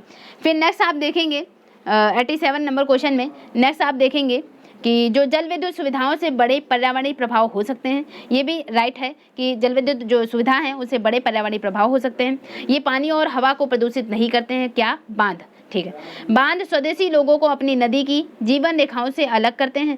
तो यहाँ पर क्या जो है कि आप देखते हैं जिस भी गांव में या जहाँ पर भी बांध बना दिया जाता है तो उसके पीछे जो है जैसे कि जहाँ पर पानी काफ़ी इकट्ठा हो जाता है और हो सकता है वहाँ पर ज़्यादा पानी इकट्ठा होने से बाढ़ जैसी स्थिति भी आ जाए, तो या फिर एकदम से पानी छोड़ दिया जाता है बांध का, तो ऐसी कंडीशन में भी जो उस गाँव में काफ़ी पानी हो सकता है। तो बांध स्वदेशी लोगों को अपनी नदी की जीवन रेखाओं से अलग करते हैं। ये बात भी जहाँ तक कि सत्य है। लेकिन यहाँ पर जब चौथा आप देखते हैं कि जो बांध है वो टिकाऊ विकास को प्रोत्साहित करते हैं। तो जो बांध हैं, बांध जो है वो टिकाऊ विकास है। तो टिकाऊ विकास उसे कहते हैं, या सतत विकास, टिकाऊ विकास जो है निरंतर चलता रहे, उसे कहते हैं टिकाऊ विकास। तो बांध जो है उसको आप देखते हैं कभी भी बांध को जो है वो तोड़ा जा सकता है, हटाया जा सकता है, तो ये टिकाऊ विकास नहीं है। तो टिकाऊ विकास को प्रोत्साहित करते ये बात यहाँ पर गलत है, नहीं है। ठीक है, नेक्स्ट क्वेश्चन निम्नलिखित में से ग्रीन हाउस गैसें हैं। तो ग्रीन हाउस गैसों में से क्या क्या हैं? तो आप तुरंत जानते हैं ग्रीन हाउस गैस जो है वो कार्बन डाइऑक्साइड होती है। लेकिन यहाँ पर और भी ग्रीन हाउस गैसें होती हैं इफेक्टेड। उनमें से सबसे ज़्यादा प्रमुख जो है ग्रीन हाउस गैसों में जो है सबसे प्रमुख जो है वो कार्बन डाइऑक्साइड होती है। लेकिन इसके अलावा जैसे मीथेन हो गया, जलवाष्प हो गया, तो ये भी जो है ग्रीन हाउस गैसें हैं। तो कार्बन डाइऑक्साइड, मीथेन और जलवाष्प, ये तीनों उपर्युक्त सभी जो हैं वो क्या हैं? वो ग्रीन हाउस गैसें हैं। फोर्थ ऑप्शन राइट हो जाएगा। नेक्स्ट क्वेश्चन है 89 नंबर, भारत में ठंडे रेगिस्तान मानसून से प्रभावित क्यों नहीं होते? तो भारत में जो ठंडे रेगिस्तान है वो मानसून से प्रभावित क्यों नहीं होते? ऑप्शन है, ठंडे रेगिस्तान हिमालय की वृक्ष छाया में होते हैं, ठंडे रेगिस्तानों में हवा बहुत पतली या कम होती है, ठंडे रेगिस्तान बहुत ऊंचाई पर होते हैं, या ठंडे रेगिस्तानों में गर्मियाँ और बेहद ठंडी सर्दियाँ होती हैं। तो यानी जो ठंडे रेगिस्तान होते हैं वो क्यों नहीं प्रभावित हो रहे हैं? सबसे पहली बात तो जैसे भारत का सबसे ठंडा रेगिस्तान कह दें तो यहाँ पर आप देखते हैं जैसे लद्दाख है सबसे ठंडा जो है यहाँ पर रीजन कहा जाता है। तो जो ठंडा है या ठंडा रेगिस्तान कह लें यहाँ पर, तो ये कहाँ पे है? जैसे लद्दाख की सिचुएशन लें तो लद्दाख कहाँ पर है? जैसे कि हिमालय की जो छाया में रह रहे हैं। ठंडे रेगिस्तान बेसिकली कहाँ पर रह रहा है? एक तरह से हिमालय की वृक्ष छाया पर होने के कारण जो इसमें है, इसमें ठंडे रेगिस्तान जो है वो मानसून से प्रभावित नहीं हो पाते, बच जाते हैं। तो हिमालय एक तरह से प्रहरी का कार्य कर रहा है हमारे यहाँ। तो ठंडे रेगिस्तान हिमालय की वृक्ष छाया में होते हैं, ये चीज़ यहाँ पर सही हो जाती है। तो 89 का फर्स्ट ऑप्शन क्या हो जाएगा? सही हो जाएगा कि जो ठंडे रेगिस्तान है वो हिमालय की वृक्ष छाया में होते हैं, इसलिए मानसून से प्रभावित नहीं होते हैं। इसके अलावा नेक्स्ट क्वेश्चन है, ताजमहल के पीले होने का कारण क्या है? तो सब लोगों को पता होगा कि जो ताजमहल है उसके पीले होने का कारण क्या है? सल्फर डाइऑक्साइड गैस SO2, और जिसके कारण यानी अम्लीय वर्षा जो है, अम्लीय वर्षा हो रही है और अम्लीय वर्षा होने के कारण जो ताजमहल है उसका रंग धीरे धीरे पीला होता जा रहा है। तो SO2 सल्फर डाइऑक्साइड जो है अम्लीय वर्षा होने के कारण, तो यानी SO2 है जिम्मेदार। नेक्स्ट क्वेश्चन हम लोग 90 के बाद 91 नंबर क्वेश्चन डिस्कस करते हैं। और यहाँ पर जो है 90 इसके पहले हम लोग डिस्कस करते हैं नेक्स्ट पेपर। हम लोग यहाँ पर हिंदी का डिस्कस कर रहे हैं। तो हिंदी का यहाँ पर 2018 का हिंदी का पेपर। तो यहाँ पर पहला क्वेश्चन है, सुनने और लिखने की कुशलता का आकलन करने का सबसे अच्छा तरीका है। तो सुनने और लिखने की कुशलता, अब आपको ये समझना है जो हिंदी है यहाँ पर भी 15 नंबर की तो पेडागोजी है ही है सब जगह। तो यहाँ पर आप देखेंगे कि सुनने और लिखने की कुशलता उसका आकलन करना है, मूल्यांकन करना है। तो सबसे अच्छा तरीका क्या है सुनने और लिखने की कुशलता का आकलन करने के लिए? तो कविता सुनकर प्रश्नों के उत्तर लिखना। तो इसमें भी बच्चा जो है वो स्पेसिफिक सीमित ज्ञान होगा, यानी जो प्रश्न होगा सिर्फ उसका उत्तर लिखेगा। और आपको करना है सुनना और लिखने की कुशलता, कितना बच्चा कुशल है तो इसका आकलन करना है। तो कविता सुनकर प्रश्नों के उत्तर लिखना। दूसरा है सुनी गई कहानी को अपने शब्दों में लिखना, यानी जो कहानी है उसने सुनी है तो सुनी गई कहानी को अपने शब्दों में लिखना। या तीसरा, सुनी गई कहानी को शब्दांशतः लिखना, जैसे कि तैसे लिखना, वैसे ही लिखना जैसे सुना है। या कविता सुनना और शब्दांशतः लिखना। तो सुनने और लिखने की कुशलता का आकलन सबसे ज़्यादा अच्छा कहाँ पर होगा? जब बच्चों को छूट दे दी जाए, जहाँ पे भी आपको आंसर मिले मुक्त उत्तर वाले प्रश्न लिखने को बच्चे से कहे जाए, या फिर बच्चे जो हैं यानी यहाँ पर उनको मुक्त उत्तर या अवसर दिया जाए बोलने का, जो है बातचीत करने का। या फिर कहानी यानी यहाँ पर भी जो है आकलन उसका सबसे अच्छा तब किया जा सकता है जब बच्चा जो है अपने मन से अपनी सोच के बेस पर लिखे। तो यानी कह दिया जाए जब कि सुनी गई कहानी को अपने शब्दों में लिखना, तो इससे उसकी जो है उसका लिखने का आकलन अच्छा किया जा सकता है, क्योंकि यहाँ पर वो मुक्त है, स्वतंत्र है, वो अपने शब्दों में लिखेगा। तो अपने शब्दों में लिखना, तुरंत आपने पॉजिटिव जो है क्वेश्चन छाटा, पॉजिटिव टैग वर्ड्स, और इसके बाद इसको जो है मार्क कर दिया। नेक्स्ट क्वेश्चन है 92 नंबर। सार्थक पढ़ते समय, सार्थक मतलब जो है जो भी पढ़ा आपने सार्थकता से पढ़ रहे हैं, तो सार्थक पढ़ते समय कभी कभी वाक्यों शब्दों की पुनरावृत्ति करता है। यहाँ पर जो है बच्चे का नाम लिया गया है सार्थक। तो सार्थक जो है जो बच्चा है वो पढ़ते समय कभी कभी जो वाक्य हैं और शब्द हैं उनको दोहरा रहा है। अब दोहरा रहा है, इससे आप क्या अनुमान लगाते हैं? उसके जो भाषाई व्यवहार है उससे आप क्या अनुमान लगाते हैं, क्या दर्शा रहा है? तो वो अटक अटक कर पढ़ रहा है। इससे ये फील नहीं होता कि जो बच्चा है अगर वो रिपीट करके जो है बात कह रहा है तो इसका मतलब ये नहीं है कि वो अटक अटक कर पढ़ रहा है। ठीक है। दूसरा कि जो है वो समझने के साथ पढ़ने की कोशिश कर रहा है। ये इसका बिल्कुल इंपॉर्टेंट फैक्ट है कि अगर जो है 2-3 बात जो है बात रिपीट करके जो है बताई जा रही है या पढ़ रहा है वो, तो इसका मतलब है वो समझने की कोशिश कर रहा है। और पढ़ने का सबसे अच्छा स्किल जो होता है वो किसी भी पाठ को पढ़ना, तो यानी उसके अर्थ को, भावार्थ को समझना ही पढ़ना होता है। तो दूसरा ऑप्शन इसमें बिल्कुल जो है पॉजिटिव और बिल्कुल सही आंसर है कि समझ के साथ पढ़ने की कोशिश। और आपको बस सॉल्व करते समय यही माइंड में रखना है कि आपको बिल्कुल सही जो है औपचारिक या एक तरह से सकारात्मक उत्तर छाटना है, तो समझ के साथ पढ़ने की कोशिश करिएगा। ये पॉजिटिव आंसर है। इसके अलावा आप देखेंगे कठिनाई, तो कठिनाई नहीं, अधिक समय ले रहा, ये भी इसको निगेटिविटी को दर्शा रहा, अटक अटक कर पढ़ना, ये भी निगेटिविटी को दर्शा रहा। तो यहाँ पर जो है बच्चा पढ़ रहा है तो इसमें आप सबसे पॉजिटिव है कि वो समझ कर पढ़ रहा, सकारात्मक सोच के साथ चलना है आपको आंसर में। हिंदी भाषा के आकलन का उद्देश्य नहीं है। अब नहीं है, जैसे ही नहीं दिखे आपने उसको मार्क आउट कर लिया। अब आपको नहीं वाला छाटना है, यानी गलत वाला। अब गलत वाला कैसे? तो जो सबसे नकारात्मक उत्तर दिखे आपको, यानी भाषा सीखने के संदर्भ में प्रत्येक बच्चे की विशेष आवश्यकता की पहचान करना। तो अब भाषा सीखने में जो बच्चा है उसके विशेष आवश्यकता की पहचान करना, ठीक है, हो सकता है, नहीं भी हो सकता है, जो भी। फिर नेक्स्ट यानी सबसे निगेटिव आंसर आपको छाटना, नहीं छाटना है कि आकलन का उद्देश्य क्या नहीं है। तो दूसरा आपने देखा भाषा सीखने सिखाने की प्रक्रिया को उन्नत बनाना, ठीक है, ये तो पॉजिटिव लग रहा है, उन्नत बना रहा है, ठीक है। फिर तीसरा आपने जैसे ही ऑप्शन पढ़ा कि बच्चों की भाषागत त्रुटियों की पहचान करना, और चौथा पढ़ा जो बच्चे हैं बच्चों की भाषा प्रगति को अभिभावकों और अन्य शिक्षकों को बताना। तो हिंदी भाषा में आकलन करना है, आकलन का उद्देश्य क्या चीज़ नहीं है। तो हिंदी भाषा का आकलन करते समय उद्देश्य ये होता है, यानी उद्देश्य में ये चीज़ शामिल नहीं होती है कि जो बच्चा है वो क्या त्रुटि कर रहा है, यानी इसमें बच्चों की गलतियां नहीं निकाली जाएंगी। बच्चों को हमेशा प्रायोरिटी देनी है सकारात्मक, बच्चों को ध्यान में रखकर, अन्य चीज़ें एक तरफ और बच्चा एक तरफ, बच्चा केंद्र है, सेंटर है, अब बच्चे को ही ध्यान में रखना है। तो आप कुछ भी सिखा रहे हैं, बच्चा जो है हिंदी भाषा का आप उसकी आकलन कर रहे हैं, तो भी आप उसकी त्रुटियों पर ध्यान, यानी त्रुटियों को ही सिर्फ आप उजागर कर रहे हैं या त्रुटियों को ही पहचान करना, ये आपका उद्देश्य नहीं होगा, ठीक है। इसके अलावा नेक्स्ट, तो यहाँ पर थर्ड ऑप्शन राइट हो जाता है। और इसके अलावा फिर उसके बाद नेक्स्ट क्वेश्चन है, आपके विचार से प्राथमिक स्तर पर उत्कृष्ट लेखन कार्य का उदाहरण है। तो उत्कृष्ट लेखन यानी अच्छा लिखने का कार्य का उदाहरण क्या हो सकता है? तो यहाँ पर फर्स्ट ऑप्शन है मेरे सपनों का भारत विषय पर अनुच्छेद लिखना। अब आपको जैसे ही लिखने की बात आई, आपको माइंड में रखना है कि जो मुक्त उत्तर वाला कोई ऑप्शन होगा वैसा ही हमको छाटना है कुछ। तो यहाँ पर ऑप्शन है मेरे सपनों का भारत विषय पर अनुच्छेद लिखने की बात आई, पाठ्य पुस्तक से इतर कठिन शब्दों का श्रुतलेख करना आया, आंखों देखी घटना का लिखित वर्णन करना, छुट्टियाँ कैसे मनाई इस विषय पर अनुच्छेद लिखना। तो यहाँ पर आप देखेंगे कि सबसे अच्छा बच्चा कहाँ पर लिखेगा, जब उसमें खुद उसकी थिंकिंग लग रही होगी। तो आपने देखा कि इस पे क्या करना है, एक आर्टिकल लिखना है मेरे सपनों का भारत, आपने टॉपिक उसको दे दिया। अब उसमें इसी टॉपिक पर केवल ये सोच सकता है, इसके इतर कुछ भी नहीं सोचेगा। तो यहाँ पर स्पेसिफिक ज्ञान दे रहे हैं, तो स्पेसिफिक के बारे में नहीं, हमेशा मुक्त उत्तर वाला प्रश्न छाटना है।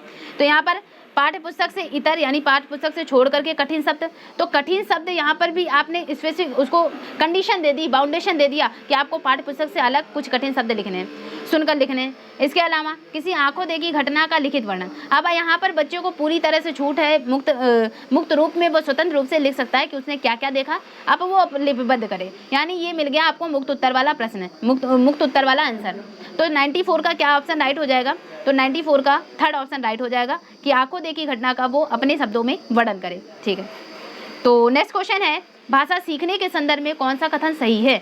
तो भाषा सीखना, यानी कोई बच्चा भाषा सीख रहा है या अर्जित कर रहा है, दो तरह से कर सकता है, या तो सीखेगा भी तो वो अर्जित करेगा, या फिर परिवेश से मिल जाए उसको। तो भाषा सीखने के संदर्भ में कौन सा कथन सही है? अब ऑप्शन है आपके पास, जो बच्चे हैं तो बच्चों में भाषा अर्जित करने की जन्मजात क्षमता नहीं होती। जैसे ही नहीं होती आपने काट दिया, यानी क्यों? क्योंकि आपको हमेशा बच्चे के संबंध में पॉजिटिविटी लेकर चलना है। अब उनमें यानी उनमें ये क्षमता नहीं है या फिर वे ये काम कर नहीं सकते हैं, इस तरह के सेंटेंस को आपको नहीं मार करना है। फिर दूसरा पढ़ा, बच्चे विद्यालय आकर ही भाषा सीखते हैं। जैसे ही आकर ही कह दिया, ही मतलब फोर्स दे दिया, निपात हो गया। निपात यानी फोर्सबली ये कह रहे हैं आप कि जो बच्चे हैं वो केवल विद्यालय में ही सीखते हैं। इसको भी तुरंत आपने क्रॉस कर दिया, क्योंकि बच्चे जो हैं, जैसे ही आपने जीन पियाजे पढ़ा तो आपने देखा जो बच्चे हैं आनुवांशिकता से कुछ चीज़ें ग्रहण कर रहे हैं, गुण ग्रहण कर रहे हैं, उसके बाद समाज में आकर के, यानी कुछ अनुभव से, उसके बाद समाज में आकर के सीख रहे हैं। तो इस तरह से तीसरा ऑप्शन देखा, बच्चे विभिन्न संचार माध्यमों से ही भाषा सीख रहे हैं। यहाँ पे भी क्या हो गया? निपात हो गया। ही वर्ड लगा देने से ही यानी फोर्सफुली वो चीज़ कही जा रही है कि केवल वो संचार माध्यम से सीख रहे हैं या फिर केवल विद्यालय आकर सीख रहे हैं, तो दोनों चीज़ें ये गलत हो गई, दूसरा तीसरा। फिर चौथा पढ़ा, बच्चों में भाषा अर्जित करने की जन्मजात क्षमता होती है। तो जैसे जीन पियाजे कहते हैं जो बच्चे हैं वो नन्हे वैज्ञानिक हैं, यानी बच्चों में जो है उनमें खुद से कैपेसिटी है, वो खुद में अन्वेषण कर रहे हैं, खोज कर रहे हैं और चीज़ों को सीखने की कोशिश कर रहे हैं। तो इस तरह से कह सकते हैं जो बच्चा है उसमें भाषा अर्जित करने की जन्मजात क्षमता होती है। इसी के साथ साथ जैसे चोम्स्की कहते हैं जो बच्चे हैं वो भाषा, यानी बच्चे जो है वो व्याकरण के साथ जन्म लेते हैं, यानी बच्चे जो है वो व्याकरण, यानी छोटा बच्चा जो है वो बिल्कुल सही सेंटेंस बोलेगा कि पापा मुझे चॉकलेट ला दो, यानी कभी वो कर्ता क्रिया की जगह करता और कर्ता की जगह क्रिया नहीं करता है। तो इस तरह से चोम्स्की कहते हैं बच्चे जो हैं वो व्याकरण के साथ जन्म लेते हैं, यानी जो भाषा है, भाषा अर्जित करने की क्षमता जो होती है वो बच्चों में होती है। तो फोर्थ ऑप्शन यहाँ पर राइट हो जाएगा। Next question 96, dysgraphia. तो अगर आपने अक्षमता वाला चैप्टर मेरा नहीं देखा है तो प्लीज़ आप उसे देखें कि अधिगम अक्षमता। तो अधिगम अक्षमता में मैंने कुछ वर्ड्स जो है यहाँ पर जो है डिस्कस किए हैं कि डिसलेक्सिया क्या है, डिस्ग्राफिया क्या है और इसे कैसे प्रश्न पूछे जाते हैं। तो डिस्ग्राफिया सीधा सीधा पूछ लिया गया कि डिस्ग्राफिया से प्रभावित बच्चे हैं उनको किसमें दिक्कत होगी। तो डिस्ग्राफिया लिखने से संबंधित है, डिसलेक्सिया जो है पढ़ने से संबंधित है, और इसके अलावा जैसे डिस्फेजिया हो जाता, अफेजिया या डिस्फेजिया जो है वो सीखने की अक्षमता से रिलेटेड हो जाता है। तो यहाँ पर डिस्ग्राफिया लिखने की अक्षमता, थर्ड ऑप्शन राइट हो जाता है। नेक्स्ट क्वेश्चन है, प्राथमिक स्तर पर हिंदी भाषा सीखने के लिए सबसे अधिक जरूरी है। तो जो प्राथमिक स्तर, अब कक्षा 1 से 5 का पेपर अगर जो है आप सीटेट वाला सॉल्व कर रहे हैं तो हिंदी भाषा सीखने के लिए सबसे अधिक जरूरी क्या है? तो सबसे अधिक जरूरी ऑप्शन है कक्षा में रंगीन पाठ्य पुस्तकें, कक्षा में प्रिंट समृद्ध परिवेश, कक्षा में लिखित आकलन या भाषा शिक्षक का भाषा ज्ञान। तो प्राइमरी यानी यहाँ पर आप देख रहे हैं 1 to 5 वाला टीचर जो है उसको भाषा ज्ञान तो अच्छे से होगा ही होगा। तो उसके लिए भाषा ज्ञान जरूरी जो है, यानी आप ग्रेजुएट करके, यानी जो बच्चा है वो ग्रेजुएट करके जा रहा है तो यहाँ पर भाषा ज्ञान उसको अच्छे से है। तो भाषा शिक्षक का भाषा ज्ञान ये नहीं जरूरी, यानी ये तो उसके पास है ही ऑलरेडी। तो सबसे अधिक जरूरी क्या है? तो सबसे अधिक जरूरी यहाँ पर बच्चों को फोकस करके आपको आंसर सोचना है। अब बच्चों के लिए सबसे ज़्यादा जरूरी क्या है? तो आप जानते हैं कि सरकारी स्कूलों में जैसे टीचिंग करने जाते हैं तो वहाँ पर आप देखते हैं कि काफ़ी आसपास का जो माहौल है, बच्चों की क्लासेस जो होती हैं काफ़ी प्रिंटेड होती है, रंगी पुती होती हैं। तो यानी यही चीज़ सबसे ज़्यादा जरूरी है बच्चों में। कलाकृतियाँ, इनकी बुकें जो आप देखते हैं छोटे क्लास की बुकें, तो कई सारे फिगर मेंशन किए जाएंगे, चित्रों के माध्यम से समझाया जाएगा। कहानी भी होगी तो कहानी दो तीन चार पंक्तियों की, लेकिन पूरा फिगर ही पे फोकस कर दिया जाता है। तो यानी जो है कक्षा है तो कक्षा में प्रिंट समृद्ध परिवेश जो है वो सबसे महत्वपूर्ण हो जाता है बच्चों के लिए। प्राथमिक स्तर पर हिंदी भाषा सिखाने में सबसे अधिक जरूरी कक्षा में प्रिंट समृद्ध परिवेश। ठीक है, नेक्स्ट जो है क्वेश्चन हम लोग डिस्कस करते हैं। नेक्स्ट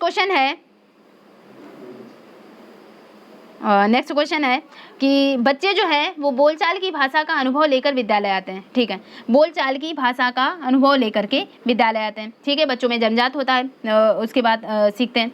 तो यहाँ पर बच्चे बोलचाल की भाषा का अनुभव लेकर विद्यालय आते हैं, इसमें निहित अर्थ है कि, तो इसमें क्या चीज़ निहित है, इस सेंटेंस में क्या चीज़ निहित है?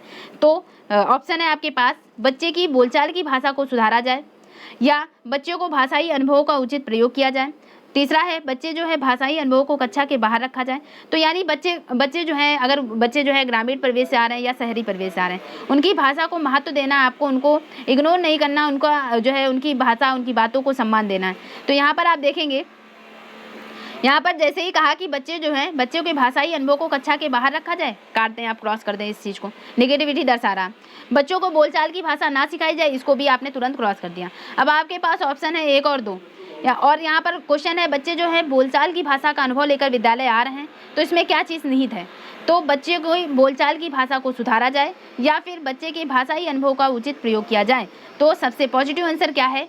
सुधारेंगे आप बच्चों को तब, लेकिन जब बच्चा आ रहा है किसी परिवेश से, तो आप उसके भाषाई अनुभव का उचित प्रयोग करें कि आप इसको किस बेस से सिखा सकते हैं, क्या चीज़ इसके आप पूर्ण अनुभव से परिचित हो रहे हैं और उसको कैसे ज्ञान देना है, कैसे पढ़ाना है, आप इस चीज़ से परिचित हो रहे हैं। तो भाषाई अनुभव का उचित प्रयोग किया जाए, ये सबसे इंपॉर्टेंट हो जाता है। तो 101 का 2 ऑप्शन राइट हो जाता है। फिर उसके बाद नेक्स्ट क्वेश्चन है, भाषा सीखने सिखाने में आप किसे सबसे अधिक महत्वपूर्ण मानते हैं? अब भाषा सीखने और सिखाने में, यानी बच्चा जो भाषा सीख रहा है या सिखा रहे हैं आप, तो सीखने सिखाने में सबसे ज़्यादा महत्वपूर्ण क्या है? तो सीखने सिखाने में सबसे ज़्यादा महत्वपूर्ण यहाँ पर ऑप्शन है सामाजिक अंतःक्रिया, दृश्य श्रव्य सामग्री, बाल साहित्य या संज्ञानात्मक विकास। तो भाषा सीखने में या सिखाने में सबसे ज़्यादा महत्वपूर्ण क्या होगा? तो सबसे ज़्यादा महत्वपूर्ण जो होगा, तो यहाँ पर आप देखेंगे कि सबसे ज़्यादा महत्वपूर्ण क्या है? सामाजिक अंतःक्रिया। कौन बढ़ावा देता है? वाइगोत्स्की। वाइगोत्स्की क्या कह रहे हैं? बच्चा जो है वो समाज से इंटरेक्ट करके सीख रहा है, सोशल इंटरेक्शन से सबसे ज़्यादा भाषा सीख रहा है। तो भाषा सीखने सिखाने में सबसे महत्वपूर्ण, जब आपको राइटर मिल रहे हैं कि वाइगोत्स्की ये बात कह भी रहे हैं, तो सामाजिक अंतःक्रिया, यानी बच्चे जो है समाज में इंटरेक्ट करते हैं, बातचीत करते हैं, तो सबसे ज़्यादा भाषा का विकास जो है यहीं से होता है। तो यहाँ पर आप देखेंगे दृश्य श्रव्य सामग्री, तो सुनकर और देखकर जो सामग्री, उससे भाषा सीख रहा है, या बाल साहित्य या फिर खुद के जो है थिंकिंग से, संज्ञानात्मक विकास से। तो भाषा सीखने सिखाने के बारे में सबसे ज़्यादा महत्वपूर्ण जो है वो किसको माना जाता है? सामाजिक अंतःक्रिया को। समाज से बच्चा सबसे ज़्यादा सीख रहा है। फिर उसके बाद 102 के बाद 103 नंबर क्वेश्चन, हिंदी भाषा का यह प्रयास होना चाहिए कि, तो हिंदी भाषा का प्रयास क्या होना चाहिए? आपके पास ऑप्शन है, बच्चे की मातृभाषा के स्थान पर हिंदी भाषा को ही कक्षा में स्थान दें, मातृभाषा के स्थान पर जो है हिंदी भाषा को कक्षा में स्थान दें, या फिर बच्चों द्वारा मानक भाषा का ही प्रयोग करने के लिए अवसर दें। और अभी आप अवसर पॉजिटिव टैग वर्ड्स होता है, लेकिन यहाँ पर आप देख रहे हैं कि 3 जो है सेंटेंस में अवसर देने की बात है।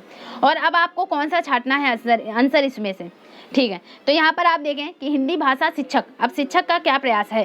पहला ऑप्शन है कि बच्चे जो है मातृभाषा के स्थान पर हिंदी भाषा को ही स्थान दें, तो हो जैसे ही कह दिया यानी प्रेशराइज कर दिया। अब प्रेशराइज मतलब कि यहाँ पर निपात आ गया, यानी जो है फोर्सफुली वो काम हो रहा, तो को ही स्थान दे, तो ये चीज़ यहाँ पर गलत हो गई। यानी मात्र, सिर्फ, केवल, ही मतलब जो है प्रेशर, बच्चों पर प्रेशर डाल के वो चीज़ करवाई जा रही है, तो ठीक है, ये चीज़ गलत हो गई। अब उसके बाद 3 ऑप्शन बचे और तीनों में अवसर देने की बात है। अब किस चीज़ का अवसर आपको मोस्ट अप्रोप्रिएट देना है? तो हिंदी भाषा शिक्षक का ये प्रयास होना चाहिए कि बच्चों द्वारा मानक भाषा का ही प्रयोग करने के लिए अवसर दें, मानक भाषा का ही प्रयोग करने के अवसर दें। तो मानक भाषा का ही, यानी ये भी क्या हो गया? यहाँ पर ही निपात हो गया, तो यहाँ पर इसको काट दिया। उसके बाद जो है बच्चों को शिक्षाप्रद बाल साहित्य पढ़ने के लिए भरपूर अवसर दें, या फिर बच्चों को भाषा संबंधी सहज रचना शक्ति क्रिएटिविटी को जो है बढ़ावा देने की बात हो गई। जैसे ही इसने आपने 2 सेंटेंस पढ़े, अब 2 सेंटेंस में ही अगर आपको कन्फ्यूजन हुआ कि बाल साहित्य पढ़ने का भरपूर अवसर दें या फिर रचना शक्ति, तो जहाँ पर बच्चे का जो है भाषा विकास हो रहा और उसे अवसर देने की बात भी हो गई और क्रिएटिविटी भी हो गई, यानी करके सीखने का सिद्धांत, या यहाँ पर आप देख रहे हैं 2 तथ्य को प्रायोरिटी दे दी गई, यानी ये चीज़ यहाँ पर सबसे ज़्यादा अप्रोप्रिएट हो गई। तो बच्चों की भाषा संबंधी सहज रचना शक्ति को बढ़ने के अवसर देना चाहिए, हिंदी भाषा शिक्षक का ये प्रयास होगा। नेक्स्ट है क्वेश्चन, कक्षा 5 के बच्चों के भाषा आकलन के संदर्भ में आप किस सवाल को सबसे कमजोर मानते हैं? तो बच्चों के भाषा आकलन के संदर्भ में आप किस सवाल को सबसे कमजोर मानते हैं? अब बच्चों के भाषा आकलन करने हैं। अब भाषा का आकलन आपको तुरंत क्या होना चाहिए? मेंटलिटी होना चाहिए कि मुक्त उत्तर वाला जहां आंसर लिखे वही भाषा आकलन का सबसे अच्छा आंसर हो सकता है। तो जैसे ही क्वेश्चन पढ़ा आपने ऑप्शन, यदि इला तुम्हारे स्कूल में आए तो उसे किन किन कामों में परेशानी होगी, ये चीज़ बच्चों को लिखने को दी जाए।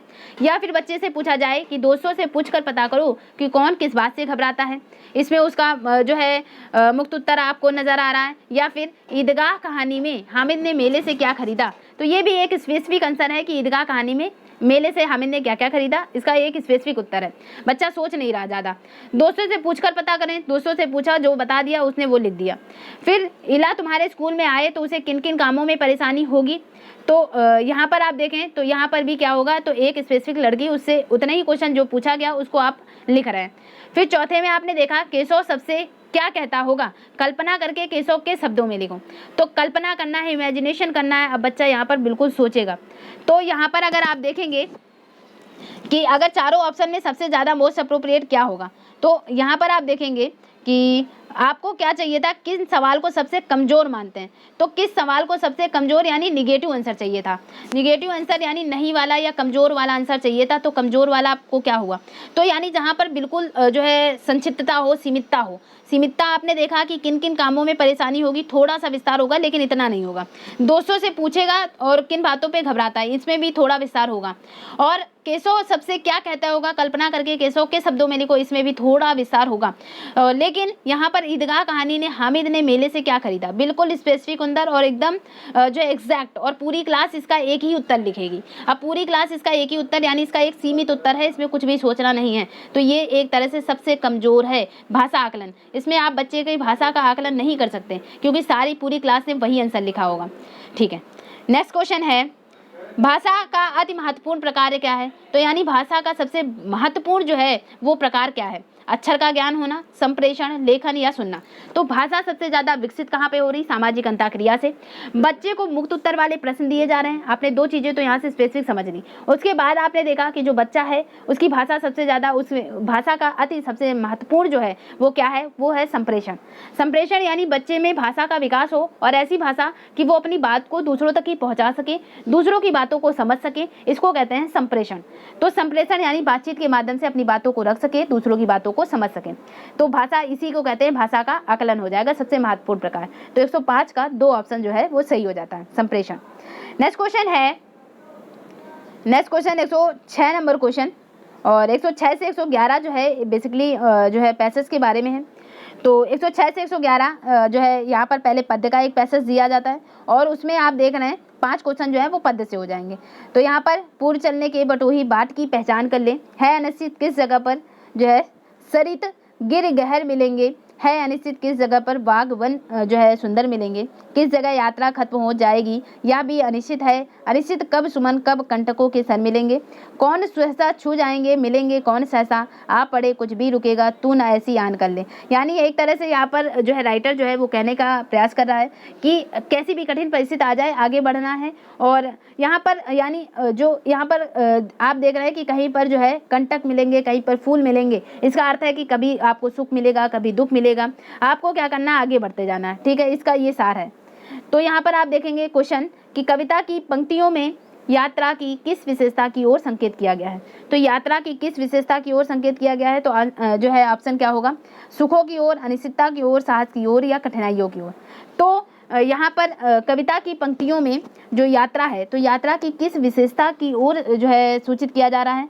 तो ऑप्शन यहाँ पर आपने अगर इसको पढ़ा अच्छे से तो यहाँ पर आप देखेंगे कि अनिश्चित है, यात्रा निश्चित नहीं है। तो आप किधर बढ़ते जा रहे हैं, आप किधर जा रहे हैं, यात्रा जो है वो अनिश्चितता की ओर है। तो अनिश्चितता में कहीं पर भी जो जीवन है या सुख दुख से भरा हुआ है, अनिश्चित है, कहीं पर भी निश्चित नहीं है कि क्या होने वाला है। तो कविता की पंक्तियों में यात्रा की किस विशेषता की ओर संकेत किया गया है, तो अनिश्चितता की ओर। 2 ऑप्शन राइट हो जाएगा। नेक्स्ट, कविता में आए सुमन और कंटक किस भाव के प्रतीक हैं। तो आप शाब्दिक मीन्स जानते हैं, सुमन मतलब फूल और कंटक मतलब कांटे। तो फूल और कांटे नहीं लिखेंगे, क्यों, क्योंकि यहाँ पर प्रतीक पूछा गया, भावार्थ पूछा गया, और भाव मतलब किस भाव के प्रतीक हैं, भाव पूछा गया। भाव मतलब है सुमन मतलब फूल यानी फूल मतलब सुख, सुख की बात, और कंटक मतलब कांटे यानी दुख से रिलेटेड। तो भाव है सुख और दुख का। नेक्स्ट बात की जाए 108 नंबर, कविता की पंक्तियों में कवि व्यक्ति को किस बात की प्रेरणा दे रहा है। तो जो कवि है वो प्रेरणा दे रहा है पर्वतों को देखकर ना डरने की, गहरी नदियों से ना डरने की, हर स्थिति में आगे बढ़ने की, हर स्थिति में साहस दिखाने की। तो आपने ये तो सोच लिया कि यहाँ पर स्पेसिफिक भावार्थ आप समझे, तो इसका तो कोई मीन्स नहीं हुआ, लेकिन हर स्थिति में आगे बढ़ने या हर स्थिति में साहस दिखाने की। तो यहाँ पर जो राइटर है वो ये प्रयास कर रहा है कि जो एक समझाने का प्रयास कर रहा है कि कवि जो है वो व्यक्ति को किस बात की प्रेरणा दे रहा है। इस बात की प्रेरणा दे रहा है कि आप हर स्थिति में आगे बढ़ें, चाहे सुख हो चाहे दुख हो, रास्ते में फूल आए या कांटे यानी सुख आए या दुख आए। जीवन अनिश्चित है, कहीं पर भी सुख हो सकता है, कहीं दुख हो सकता है, तो हर स्थिति में आपको आगे बढ़ना है। इसके अलावा इस जीवन यात्रा में, तो इस जीवन यात्रा में सब कुछ निश्चित है, सब और मुश्किलें हैं, सब और सुख हैं, यानी सब और ना सुख हैं ना ही सब और मुश्किल हैं, और कुछ भी निश्चित नहीं है, तो कुछ भी निश्चित नहीं है यानी ये सही है कि जीवन में कुछ भी निश्चित नहीं है। फोर्थ ऑप्शन राइट हो जाएगा। नेक्स्ट, सरित का समानार्थी, तो सरिता होता तो नदी हो जाता, ठीक है। और यहाँ पे सरित पूछा गया है, तो सरित का समानार्थी क्या होगा? सरित मतलब यहाँ पर प्रवाह, तो सरित का समानार्थी प्रवाह। अगर सरिता होता तो नदी हो जाता, नदी, ठीक है। अनिश्चित शब्द में कौन सा प्रत्यय आ सकता है? अब यहाँ पर क्वेश्चन बहुत ध्यान से पढ़ना है कि शब्द में कौन सा प्रत्यय आ सकता है, यानी अनिश्चित में ती प्रत्यय आ सकता है क्या? अनिश्चित ही हो सकता है क्या वर्ड, या फिर अनिश्चित ही कोई वर्ड होगा, या फिर अनिश्चितता। अब आप समझ जाएं कि अनिश्चितते भी नहीं होगा, ती भी नहीं होगा, ते भी नहीं होगा, लेकिन ता आ सकता है। कौन सा प्रत्यय आ सकता है? ता, मतलब आ, यानी अनिश्चितता। अब कौन सा प्रत्यय है? ता प्रत्यय। तो यानी क्या आ सकता है? कौन सा प्रत्यय? ता प्रत्यय आ सकता है, ठीक है। 111 का सी ऑप्शन। नेक्स्ट यहाँ पर काफ़ी बड़ा जो है यहाँ पर पैसेज, और 112 से 120 तक की ये पैसेज है बेसिकली गिवन, और पैसेज से आप आंसर जो है वो छाट लेंगे, इसमें कोई दिक्कत की बात नहीं है।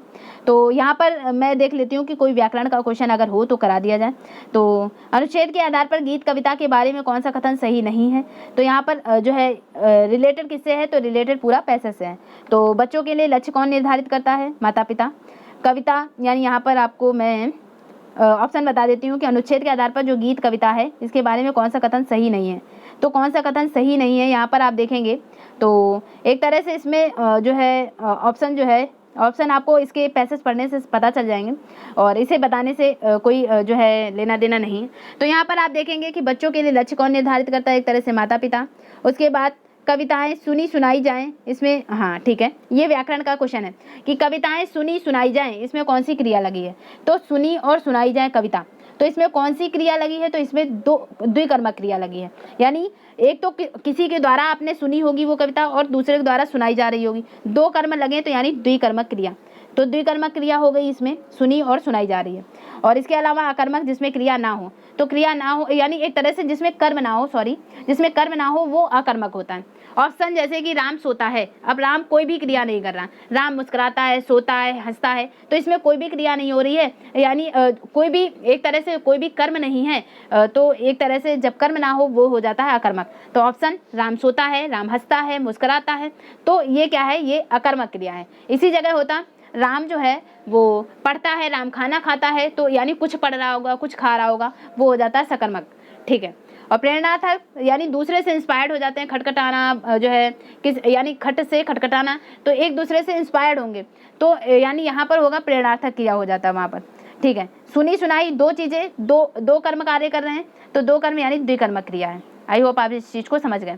तो 18 का 3 ऑप्शन राइट हो जाता है।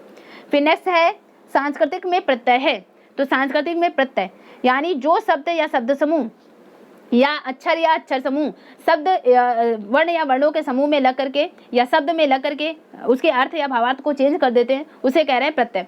तो सांस्कृतिक में प्रत्यय क्या है? तो सांस्कृतिक में प्रत्यय है इसको तोड़ें आप सेंटेंस को, इस वर्ड को, तो इस वर्ड को तोड़ेंगे तो सांस्कृत प्लस इक यानी सांस्कृतिक, तो इक प्रत्यय हो गया। कौन सा प्रत्यय? इक प्रत्यय। 119 का 2 ऑप्शन। फिर नेक्स्ट है मंजूर का समानार्थी शब्द है, तो मंजूर का समानार्थी शब्द क्या हो जाएगा?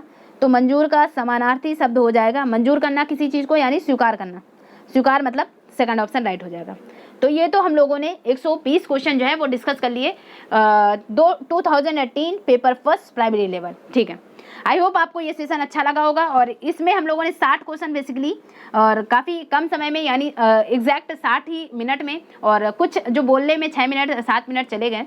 तो यहाँ पर आपने देखा क्योंकि टाइम जो है सीटेट पेपर सॉल्व करने के लिए 150 क्वेश्चन और 150 मिनट 2.5 घंटे का टाइम होता है, तो उसी वे में हम लोग कवर करेंगे। और अभी आपको हो सकता है पहला जो ये पेपर था काफ़ी डिस्कस करने में टाइम लगा, लेकिन हम लोगों को यही स्पीड ले जानी है कि टाइम की ड्यूरेशन में आप पेपर को सॉल्व कर पाएँ। तो आगे हम लोग नेक्स्ट धीरे धीरे जैसे ही क्वेश्चन पेपर सॉल्व करते चलेंगे तो वहाँ पर स्पीड मेंटेन करने का काम होगा, और स्पीड यानी काफ़ी जो है कम समय में आपको पेपर जो है पूरा एक तरह से सॉल्व किया जाएगा। तो आई होप अगर आपको सेशन अच्छा लगा हो तो लाइक करें, कमेंट करें, do subscribe my channel. Thank you दोस्तों, ऑल द बेस्ट। एंड कोई भी सजेशन कोई भी क्वेरी हो हो आप नीचे कमेंट बॉक्स में टाइप कर सकते हैं। थैंक यू दोस्तों, thanks to all of you. And आप अगर ये भी सजेशन दे दें कि आपको एक बार कंपाइल करके पेपर चाहिए या फिर जो है डिवाइड करके अलग अलग पार्ट वाइज आप कवर कर लेंगे, या फिर कंपाइल करके आपको चाहिए हो तो आप ये भी चीज़ जो है नीचे मेंशन कर सकते हैं। थैंक यू दोस्तों, thanks to all of you. और इस चैनल को ज़्यादा से ज़्यादा आप शेयर करते रहें जिससे अन्य लोगों को भी फ़ायदा हो। Thank you.